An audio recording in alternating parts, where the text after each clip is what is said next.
जब जिंदगी बहुत संघर्ष में चल रही हो, बहुत दुख का जीवन चल रहा हो, बहुत कष्ट का जीवन चल रहा हो, बहुत कष्टमय जीवन चल रहा हो, तब शमी के 5 पत्ते, शमी के 5 पत्ते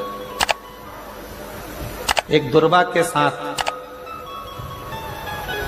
एक अक्षत चावल का एक दाना, वो भी हल्दी में भिंगोया हुआ हो या केसर में भिंगोया हुआ हो, शमी पत्र 5, एक दुर्वा, एक चावल का दाना, जो दिल से हृदय से बेलपत्री के वृक्ष के नीचे पार्थिव लिंग का निर्माण कर कर मट्टी का शिवलिंग बनाकर प्रदोष काल में, मतलब शाम के समय पर शिवलिंग बनाकर उस पे जल चढ़ाकर, जो ये 5 शमी का पत्र, एक दुर्वा और एक चावल का दाना, अपनी कामना कर कर, जो दुख चल रहा है बाबा से विनय कर कर एक एक पत्ता जब समर्पित कर दे, फिर एक दुर्वा समर्पित कर दे, फिर एक चावल का दाना समर्पित कर दे और बाबा का वहीं पर पुनः विसर्जन कर दे, 3 महीना तो जाने दो, 15 दिन के अंदर वो दुख कटता जरूर है, चाहे कोई भी दुख, किसी भी तरह का दुख क्यों हो। एक बेलपत्र के वृक्ष की परिक्रमा करने वाले को हजारों अश्वमेध यज्ञ का फल प्राप्त हो जाता है, हजारों अश्वमेध यज्ञ का फल प्राप्त हो जाता है। उसी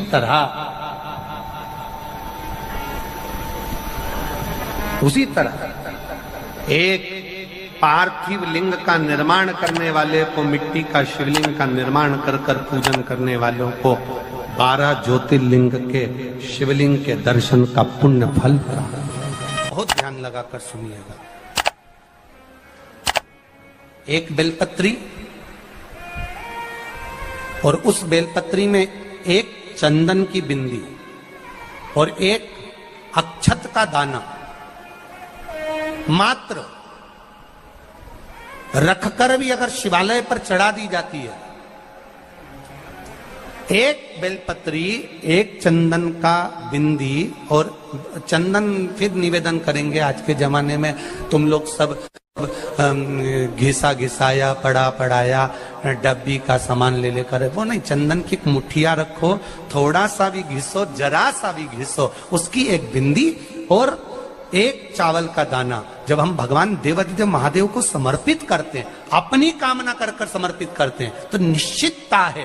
महापुराण की कथा कहती है शंकर भगवान उसका फल शीघ्र प्रदान कर देते हैं। भले आपने कुछ करा ना करा, उसका फल तुम्हें मिल जाता है। में जाना, लोटा भरकर जल समर्पित करना, और कभी तुम्हारे जीवन में अगर तुमको लग रहा है कि मैं दुखों से पीछा छूट ही नहीं रहा, तब उस जगह पर बेलपत्री के मध्य भाग में पीला चंदन, ये जो पत्ती है और ये 2 पत्ती हैं, ये बड़ी पत्ती और ये बीच की जो 2 पत्ती हैं, इसके बीच में जो डंडी का भाग रहता है, जो बीच में डंडी का जो भाग है, बड़ी पत्ती और ये 2 छोटी पत्ती के मध्य में जो डंडी का भाग है, उस डंडी के भाग में पीला चंदन और एक अक्षत पीला, शंकर भगवान को आप अगर प्रदोष काल में समर्पित कर रहे हैं, तो ये निश्चित है कि धीरे धीरे कर कर वो दुख समाप्त होगा, वो दुख हटेगा ही।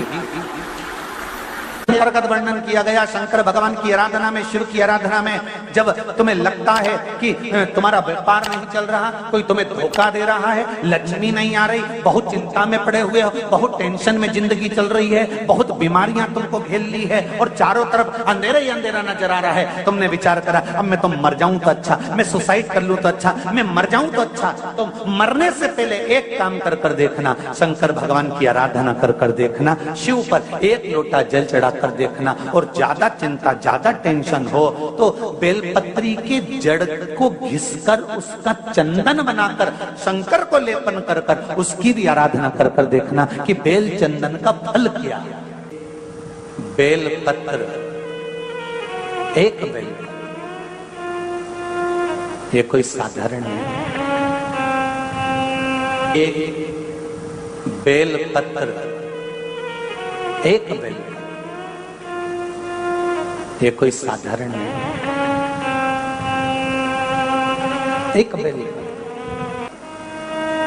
इसकी नीचे की डंडी से लेकर ये दो पत्तियां जहां लगी हैं और दो पत्ती से लेकर ये बीच की जो पत्ती है उसमें जो गैप है, उसमें जो जगह है, दिख रही है आपको? ये दो पत्ती से लेकर बीच की पत्ती के बीच में जो जगह खाली रहती है, 33 कोटि देवी देवताओं विराजमान रहते हैं इस बीच की जगह में। जब शिव जी को चढ़ाया जाता है तब इस पत्ती के बीच की जगह शंकर के शिवलिंग पर रखा जाता है, तो शिव जी इतने प्रसन्न होते हैं कि मेरी स्तुति करने के लिए ये भक्त 33 कोटि देवताओं को लेकर आया है, मेरी स्तुति करने के लिए। लोग चावल लाए, लोग अंबारियां लाए, धन लाए, दौलत लाए, संपदा लाए, पर एक शंकर का भक्त ऐसा होता है जो एक बेलपत्री के रूप में 33 कोटि देवताओं को, 64 योगिनियों को, आदि शक्तियों को शंकर को समर्पित करता है। कितना सुंदर संवाद है, कितना सुंदर बात कही कि भूल से भी किसी तीर्थ में नहीं गए,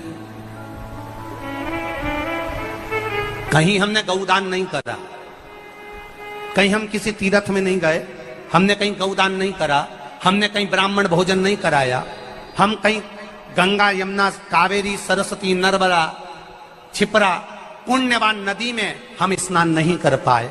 शिव महापुराण की कथा कहती है भूलवश भी अगर पिपलेश्वर या बटकेश्वर किसी शिवालय पर भूल से भी अगर एक लोटा जल चढ़ जाता है तो देव अधिदेव महादेव सारे तीर्थों का फल अपने आप प्रदान कर देते हैं। भूल से भी चढ़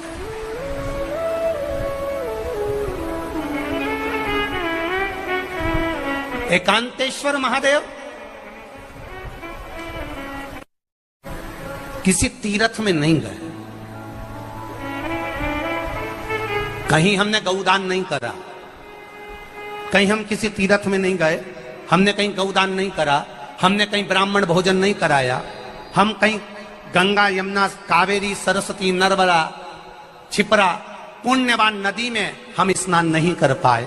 शिव महापुराण की कथा कहती है भूलवश भी अगर पिपलेश्वर या बटकेश्वर किसी शिवालय पर भूल से भी अगर एक लोटा जल चढ़ जाता है तो देव अधिदेव महादेव सारे तीर्थों का फल अपने आप प्रदान कर देते हैं।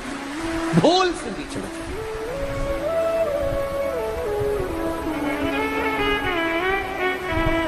एकांतेश्वर महादेव जो कि एकांत में बैठा हुआ है, एकांतेश्वर महादेव अकेला बैठा है अलमस्त होकर।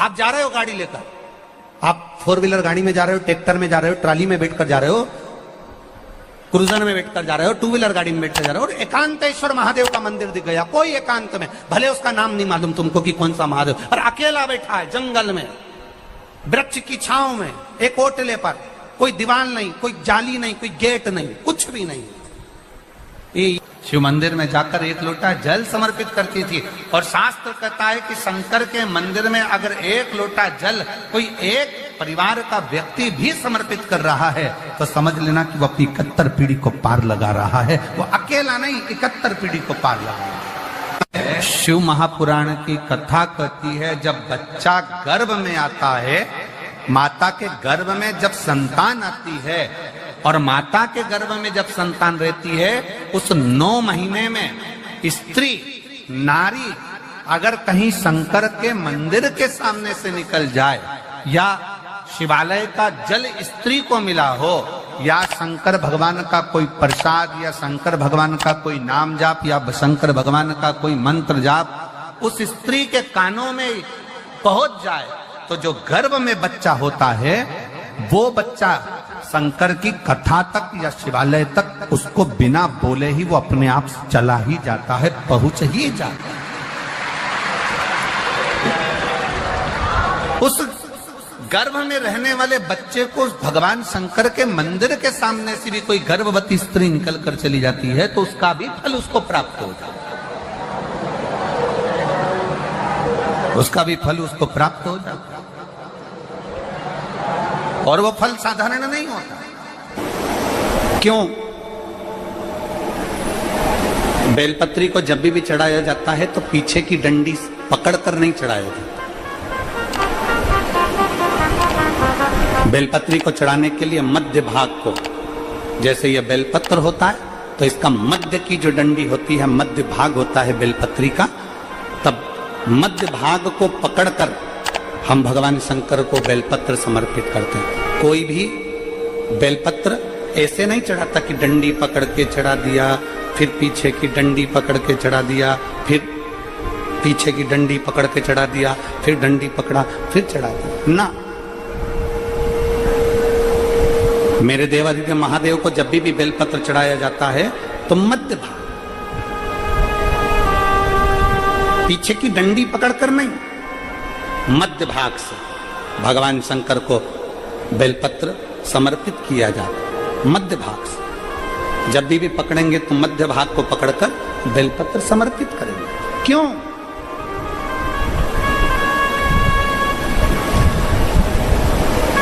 क्योंकि हमने भगवान शिव को मध्य भाग पकड़कर इसलिए समर्पित करा कि ये केवल बेलपत्र का मध्य भाग नहीं है मेरे शंभू, मेरे हृदय के मध्य भाग को मैं आपके चरणों में समर्पित कर रही हूं। मेरा दिल, मेरा हृदय, मेरा चित्त मैं आपको दे रही हूं। मध्य भाग एक विश्वास के साथ दे रही हूं। इतनी सुंदर बात नंदी ने कही है।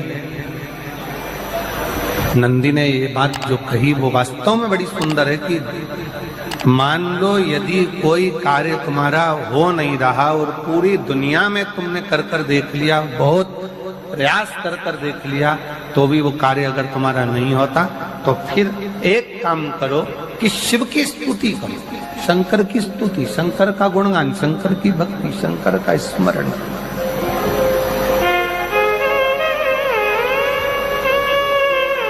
फिर शिव की स्तुति करिए, शंकर से विनय करिए, शंकर से निवेदन करिए, शंकर का गुणगान करिए।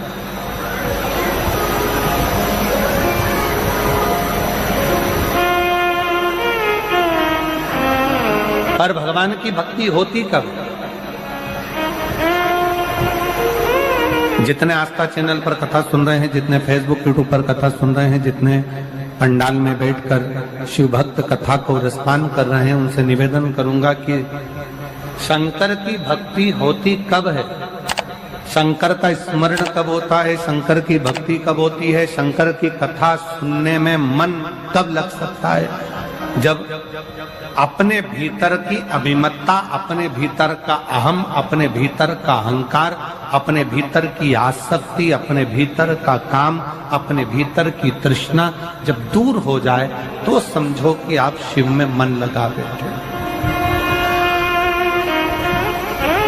कितने सारे लोग बैठे हैं यहाँ पर कथा में, सब पंडालों के अंदर लोग शिव भक्त बैठे हुए हैं। कई लोग ऐसे भी होंगे जिनका आकर बैठ तो गए पर दिल नहीं लगता। दो जल व्यक्ति के जीवन को बदलते।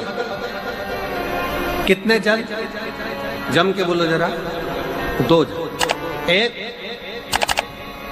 देवादिदेव महादेव के लिए भरा गया एक लोटा जल, और दूसरा है स्वयं के लिए भरा गया एक लोटा जल। यहाँ पर अगर बुजुर्ग मेरी माताएं बैठी होंगी, मेरी जीजियां बैठी हैं, मेरे जीजा बैठे हैं, बुजुर्ग जितनी माताएं बैठी हैं, वो पुराने समय का अगर लेख उठाकर देखेंगे तो पुराने समय के लोग भोजन करने बैठते थे ना, तो भोजन करने से पहले अपने पानी के लोटे को भरकर, अपना गिलास भरकर बैठते थे। किसी ने देखा है कि नहीं देखा? जम के बोलो जरा, देखा है आप लोगों ने? पुराने समय के लोग जब भोजन करने बैठते थे, पुराने समय के लोग जब भोजन करने बैठते थे तो अपना पानी का गिलास, अपना पानी का लोटा पहले भरकर आसन लग जाता था। बहू आसन लगा देती थी, बहू खाना बना देती थी, घर की पत्नी खाना बना देती थी, भोजन बना देती थी, घर के लोग भोजन दे देते थे। थाली कोई भी लगा कर ला कर दे, थाली कोई सजा कर ला कर दे, पर घर का जो व्यक्ति खाना खाने बैठता था, भोजन करने बैठता था, वो अपना पानी स्वयं भर कर बैठता था।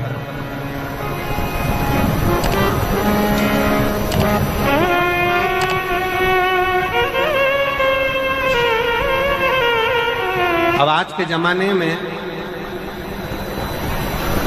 दुनिया के लोग कहते हैं मैं दुकान चला रहा हूं, दुनिया के लोग कहते हैं मैं घर चला रहा हूं, दुनिया के लोग कहते हैं मैं ये कर रहा हूं। तुम अपना खुद का पानी भरकर तो बैठ नहीं रहे और कह रहे हो कि घर चला रहा हूं।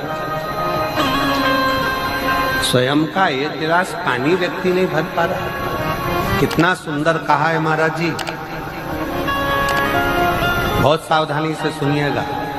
दो जगह का जल व्यक्ति के जीवन को बदल देता है। एक शिव के लिए भरा गया जल और दूसरा स्वयं के लिए भरा गया जल। स्वयं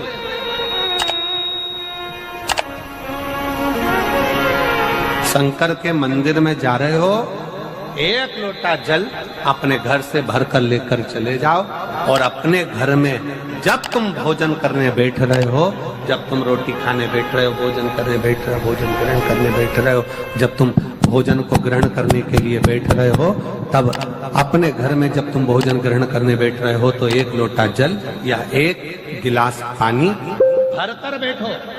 बहू अच्छी है, पानी भरेगी, मना नहीं है। बेटा अच्छा है, पानी भरेगा, मना नहीं है। पोता अच्छा है, पोती अच्छी है, नाती अच्छा है, पंती अच्छा है, घर में सब अच्छे। तुम्हारी पत्नी भी अच्छी है, तुम खाना खाओगे तो वो पानी ला कर दे देगी। तुम्हारी बहू भी अच्छी है, तुम भोजन करोगे तो वो पानी ला कर दे देगी। तुम्हारा परिवार का हर व्यक्ति अच्छा है, तुम्हारा कहना मानता है। तुम जिमने बैठोगे, भोजन करने बैठोगे तो वो पानी ला कर देगा। पर शिव पुराण की कथा कहती है, जो व्यक्ति भोजन करते समय अपना जल स्वयं भर कर बैठता है, उसकी जिंदगी में से 3 रोग समाप्त हो जाते हैं। कितने रोग समाप्त हो जाते हैं? 3। पहला, अपना जल स्वयं भर कर बैठने वाले के घुटने का कभी भी डॉक्टर उसके घुटने बदलने का बोलेगा ही नहीं, घुटना बदल ही नहीं सकता। स्वयं का जल भर कर बैठे। दूसरे नंबर पर, जिसकी रीढ़ की हड्डी में कमर से लेकर कंधे तक जिसकी हड्डी में दर्द होता हो, या जो सुबह सुबह सोकर उठता हो और उसके कंधे दुखते हो या पीठ दुखती हो। दूसरे नंबर का रीढ़ की हड्डी का दर्द। और तीसरे नंबर का डॉक्टर को दवाई खा खा कर परेशान हो गए और आधा सिर का रोग, भुकुटी, ये भौएं दुखती हो, सिर दुखता हो, ये कान के पास का दर्द होता हो, तो अपना भोजन करते समय अपना पानी स्वयं भर कर बैठो। आपको ये 3 रोग से मुक्ति अपने आप मिलना प्रारंभ हो, अपने आप। अब किसी ने कहा, गुरुजी पत्नी पानी ला कर देती है, पति पानी ला कर देता है, बेटा पानी ला कर देता है, बहू पानी ला कर देती है, पोता पोती पानी ला कर देते हैं, नाती पंती पानी ला कर देते हैं, नौकर लगे घर में वो पानी ला कर देते हैं, सेवादार लगे घर में वो पानी ला कर देते हैं, तो हमको पानी लाना क्यों जरूरी है? तो अग्नि पुराण में वर्णन आता है कि जो घर में पानी जिस मटके में भरते हो, जिस हंडे में भरते हो, जिस बाल्टी में भरते हो, जिस टंकी में पानी भरते हो, पीने का पानी जिस हंडे में, मटके में, बल्टोई में, जिस गगरे में तुम भरते हो, वो स्थान पितरों का स्थान रहता है। जब हम पानी भरकर भोजन करने बैठते हैं तो हमारे पितर भी उस स्थान पर आकर निश्चित जगह पर बैठते हैं, और जब हम भोजन ग्रहण करते हैं तो हमारे पितरों के भाव का आशीर्वाद हमारे ऊपर पड़ जाता है, जिससे हमारे 3 दर्द समाप्त हो। स्वयं भरो, स्वयं।